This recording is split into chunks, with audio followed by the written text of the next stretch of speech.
Item ಯಾವುದೇ ಇರಲಿ try ಮಾಡಿ ಆಚಿ ಚಿಕನ್ ಮಸಾಲಾ. ಆಚಿ ಚಿಕನ್ ಮಸಾಲಾ.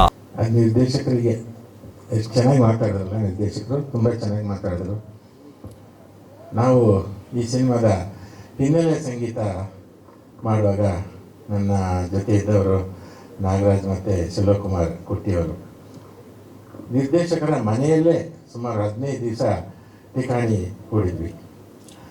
ಆಗ ನಮಗೆ ಎಷ್ಟು ಚೆನ್ನಾಗಿ ಆದರಾತಿಥ್ಯ, ಬಗೆ ಬಗೆಯ ಊಟ ತಿಂಡಿ ಎಲ್ಲ ಮಾಡಿಕೊಟ್ಟಂಥವರು ನಿರ್ಮಾಪಕರಲ್ಲಿ ಒಬ್ಬರಾದಂತಹ ಕುಸುಮ ಅವರು. ಆ ಮೇಡಮ್ ಒಂದು ಚೂರು ಇಷ್ಟು ಜನಕ್ಕೆ ಊಟ ಹಾಕಬೇಕು ಅನ್ನೋದು ಯಾವುದೇ ಇದಿಲ್ಲ. ಅವರೇ ಸ್ವತಃ ಅಡುಗೆ ಮಾಡಿಕೊಂಡು, ಜೊತೆಗೆ ಅವರ ಸೊಸೆಯರು ಕೂಡ ಅವರಿಗೆ ಸಹಕಾರ ಕೊಟ್ಟಿದ್ದರು. ಅವರೆಲ್ಲ ನಮ್ಮನ್ನು 15 ದಿವಸ ಒಳ್ಳೆ ರೀತಿಯ ಊಟ ಹಾಕಿ ನಾವೆಲ್ಲ ದಪ್ಪಗಾಗೋ ಥರ ಮಾಡಿಬಿಟ್ರು.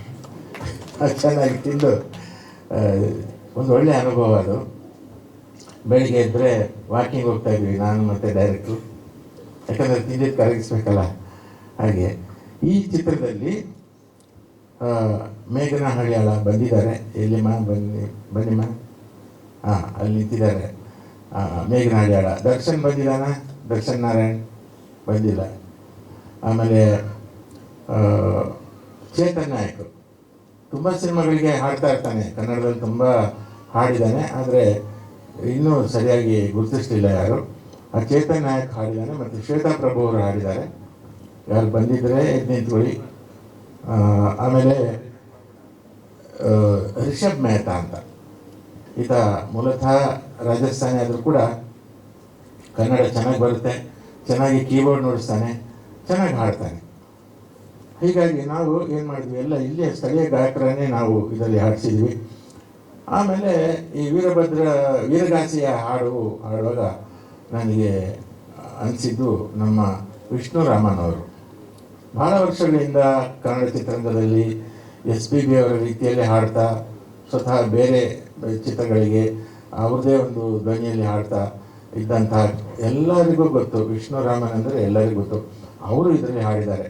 ಹೀಗೆ ಗಾಯಕಿಯರೆಲ್ಲ ಬಳಗ ನಮ್ಮ ಕನ್ನಡದವ್ರದ್ದೇ ಆಗಿದೆ. ಹಾಗೆ ಕೆಲಸ ಮಾಡ್ತಾ ನಮಗೆ ನನ್ನ ಮೇಲೆ ನಮ್ಮ ಡೈರೆಕ್ಟರ್ ದೃಷ್ಟಿ ಏನೋ ಬಿತ್ತು.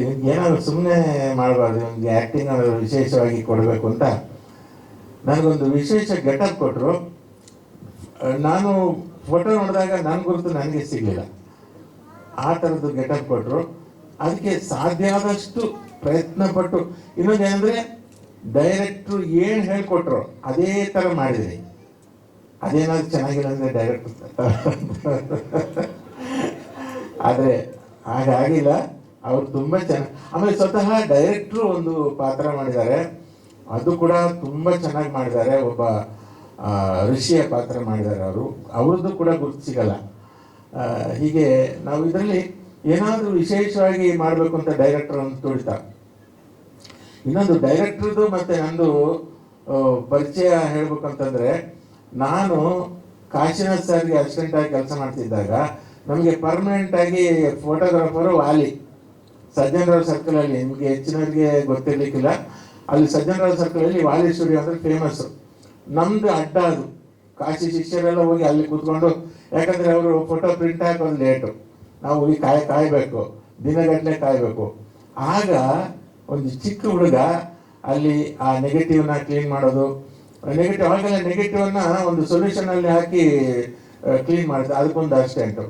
ಆ ಹುಡುಗನೇ ಈ ನಮ್ಮ ವಸಂತ್ ಕುಮಾರ್ ಅವರು ಇವತ್ತು ನಿರ್ದೇಶಕರಾಗಿ ಈ ಚಿತ್ರ ಮಾಡ್ತಿರೋದು ನನಗೆ ಬಹಳ ಖುಷಿಯಾಗಿದೆ. ನಮ್ದು ಆ ಥರ ಸಂಬಂಧಗಳು, ಹಳೆ ಸಂಬಂಧಗಳು. ಆಮೇಲೆ ನಿರ್ಮಾಪಕರನ್ನು ನಾನು ನವರತ್ನಗಳು ಅಂತ ಕರಿತೀನಿ. ಯಾಕಂದರೆ ನವರತ್ನ ಅಂದರೆ ಅದು ಬಹಳ ಶ್ರೇಷ್ಠವಾದ್ದು. ಇವರು ಹೇಗಿರ್ತಿದ್ರು ಅಂದರೆ, ಇವರು ಆ್ಯಕ್ಚುಲಿ ಲ್ಯಾಂಡ್ ಲಾರ್ಡ್ಸ್ ಎಲ್ಲ, ಶ್ರೀಮಂತಿಕೆಯಿಂದ ಪೋಸ್ಟ್ಗಳೆಲ್ಲ ಕೊಟ್ಕೊಂಡು ಇರ್ಬೋದಾಗಿತ್ತು. ಅದು ಏನೂ ಇಲ್ಲ, ಭಾಳ ಡೌನ್ ಟು ಅರ್ತ್, ಭಾಳ ಸಹಜವಾಗಿ ನಾವು ಕೆಲಸ ಮಾಡ್ತಿದ್ದಾಗ ಬಂದು ನೋಡೋರು, ನೋಡ್ಬಿಟ್ಟು ಖುಷಿ ಪಟ್ಕೊಂಡು ಹೋಗೋರು. ಯಾವುದೇ ಒಂದು ರೀತಿಯ ನಮಗೆ ತೊಂದರೆ ಕೊಟ್ಟಿಲ್ಲ, ನಮಗೆ ಬೇಕಾದ್ದನ್ನು ಕೊಟ್ಟಿದ್ದಾರೆ. ನಾವು ಮ್ಯೂಸಿಕ್ ಮಾಡುವಾಗಲೂ ನಮ್ಗೆ ಬೇಕಾದ ಇದು ಕೊಟ್ಟಿದ್ದಾರೆ, ಸಹಕಾರ ಕೊಟ್ಟಿದ್ದಾರೆ, ಶೂಟಿಂಗಲ್ಲೂ ಸಹಕಾರ ಕೊಟ್ಟಿದ್ದಾರೆ. ಹಾಗಾಗಿ ಇವರು ನವರತ್ನಗಳು. ಒಂದು ವೇಳೆ ಕೆಲವು ಸಿನಿಮಾದಲ್ಲಿ ಪ್ರೊಡ್ಯೂಸರ್ಸ್ ಯಾವಾಗ ಕಿರಿಕ್ ಮಾಡ್ತಾ ಇರ್ತಾರೆ. ಆಗಿದ್ದಾಗ ಏನು ಕರಿಬೋದು ಅಂದರೆ ನವಗ್ರಹಗಳು ಅಂತ ಕರಿಬೋದು. ಆದರೆ ಇವ್ರು ಯಾರು ನವಗ್ರಹಗಳಲ್ಲ, ನವರತ್ನಗಳು. ಇಂಥ ನಿರ್ಮಾಪಕರು ನಮಗೆ ಸಿಕ್ಕಿರೋದು ನಮ್ಮ ಪುಣ್ಯ.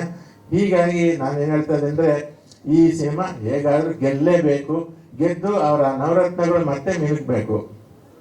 ಹಾಗೆ ರಾಘು ಬಗ್ಗೆ ಹೇಳೋದಾದರೆ, ವಿಜಯ ರಾಘವೇಂದ್ರ ಬಗ್ಗೆ ಹೇಳೋದಾದರೆ, ನಾನು ಹಿಂದೆ ಒಂದು ಸಿನಿಮಾ ನೋಡಿದ್ದೆ, ಪುಟ್ಟರಾಜ ಗವಾಯಿ, ಇದು ಅದ್ರ ಬಯೋಪಿಕ್. ಪುಟ್ಟರಾಜ ಗವಾಯಿ ಡಿಟೋ, ಅಲ್ಲಿ ನೋಡೋದು ಬೇಡ, ಇಲ್ಲಿ ರಾಘು ನೋಡೋದು ಸಾಕು, ಅದೇ ಥರ ಆ್ಯಕ್ಟ್ ಮಾಡಿದರು ಅವರು. ಅಂತ ಅಮೋಘವಾದ ನಟ. ಇವತ್ತು ಬರ್ತಾ ಇರುವಾಗ ಈ ಥರ ಮೊಟ್ಟೆ ಹೊಡ್ಸ್ಕೊಂಡು ಬಂದಾಗ ನಾನು ಕೇಳಿದೆ, ಯಾವ ಪಾತ್ರ ಮಾಡಿದ ಅಂತ. ಇಲ್ಲ ತಿರುಪ್ತಿಗೆ ಹೋಗಿದ್ದೆ ಅಂತ ಅಂದ. ಯಾಕಂದರೆ ಆತ ಒಂದು ಪಾತ್ರ ಕೊಟ್ಟರೆ ಅದರೊಳಗಡೆ ಇನ್ವಾಲ್ವ್ ಆಗಿ ಅದೇ ಆಗುವಂಥ ಒಂದು ಕಲಾವಿದ. ಹಾಗಾಗಿ ವಿಜಯ ರಾಘವೇಂದ್ರ ಬಗ್ಗೆ ಒಂದು ತುಂಬ ನನ್ನ ಪ್ರೀತಿಯ ಹುಡುಗ ಆತ. ಆಮೇಲೆ ಹುಡುಗಿ ಪ್ರಿಯಾಂಕಾ ಕೂಡ ತುಂಬ ಚೆನ್ನಾಗಿ ಆ್ಯಕ್ಟ್ ಮಾಡಿದ್ದಾರೆ. ಇದರಲ್ಲಿ ಎಲ್ಲ ಕಲಾವಿದರು ಚೆನ್ನಾಗಿ ಮಾಡಿದ್ದಾರೆ, ನುರಿತ ಕಲಾವಿದರು. ಹಾಗಾಗಿ ನಿರ್ದೇಶಕರಿಗೆ ಸ್ವಲ್ಪ ಶ್ರಮ ಕಡಿಮೆ ಆಯಿತು. ಆದರೆ ಅವ್ರು ಹೇಳ್ಕೊಟ್ಟದನ್ನೆಲ್ಲ ನಾವೆಲ್ಲ ಮಾಡಿದ್ವಿ, ಚಾಚು ತಪ್ಪದೆ ಮಾಡಿದ್ವಿ, ನ್ಯಾಯ ಸಲ್ಲಿಸೋದಕ್ಕೆ ಪ್ರಯತ್ನ ಮಾಡಿದ್ವಿ. ಇನ್ನು ಮುಂದೆ ಉಳಿದಿದ್ದು ನಿಮ್ಮ ಕೈಲಿದೆ. ಎಲ್ಲ ಪತ್ರಕರ್ತ ಮಿತ್ರರು ನಮಗೆ ಇದನ್ನು ಒಂದು ಬೂಸ್ಟ್ ಮಾಡಿ ಈ ಸಿನಿಮಾನ ಕೊಡಬೇಕು. ಮತ್ತು ಕರ್ನಾಟಕದ ಜನತೆ ಕೂಡ ಸಾಕಷ್ಟು ಸಿನಿಮಾಗಳು ಬರ್ತಾ ಇದ್ದಾವೆ, ಅದರಲ್ಲಿ ಇದೊಂದು ಬೇರೆಯೇ ಸಿನಿಮಾ ಅಂತ ಒಂದು ತಿಳ್ಕೊಂಡು ಈ ಚಿತ್ರವನ್ನು ಗೆಲ್ಲಿಸಿ, ಈ ನವರತ್ನಗಳು ಗೆಲ್ಲಬೇಕು, ನಿರ್ದೇಶಕ ವಸಂತ್ ಕುಮಾರ್ ಅವರು ಗೆಲ್ಲಬೇಕು. ಇವರೆಲ್ಲ ಗೆದ್ದರೆ ನಾವು ಗೆದ್ದ ಹಾಗೆ. ಯಾಕಂದರೆ ಒಂದು ಎಂಜಿನ್ ಹೋಗ್ತಾ ಇದೆ, ಬೋಗಿಗಳು ಅದರ ಹಿಂದೆನೇ ಹೋಗ್ತವೆ. ಹಾಗೆ ನಾವೆಲ್ಲ ನಾವು ಭೋಗಿಗಳು ಆಗಬೇಕು. ಹಾಗೆ ನಿರ್ಮಾಪಕರು ಭೋಗಿಗಳಾಗಬೇಕು ಈ ಚಿತ್ರದಲ್ಲಿ ಗೆದ್ದು. ಇನ್ನು ಜಾಸ್ತಿ ಮಾತಾಡಲ್ಲ, ಯಾಕಂದರೆ ಊಟ ಸಮಯ ಆಗ್ತಾ ಬಂದಿದೆ. ಧನ್ಯವಾದಗಳು.